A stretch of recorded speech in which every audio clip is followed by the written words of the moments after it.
Kuna ajali mbaya ambayo imeweza kutokea siku hii ya leo, ku lose control na kuweza gonga Migori next to Migori Primary Town Migori, kama vile hapo kwa screen.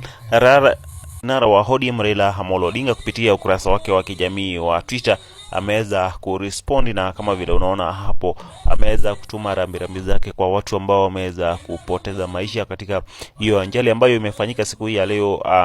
The border stage Migori Town. Mtu ambao hawajaweza kujulikana ni wangapi ambao wameweza kupoteza maisha, lakini ni truck ambayo imeweza kupoteza control na ikaweza kugonga kibanda boda. Kinara wa ODM Raila Odinga, kama vile unaona hapo, ameweza kushia ujumbe kupitia ukurasa wake wa kijamii wa Twitter akisema kwamba anaweza kuwatumia pole wote ambao wameweza kupata majeraha na wale ambao wameweza kuiaga dunia kutokana na hiyo ajali ambayo imefanyika siku hii ya leo. Pia sisi kutoka hapa tunawatakia wote ambao wameweza kupoteza maisha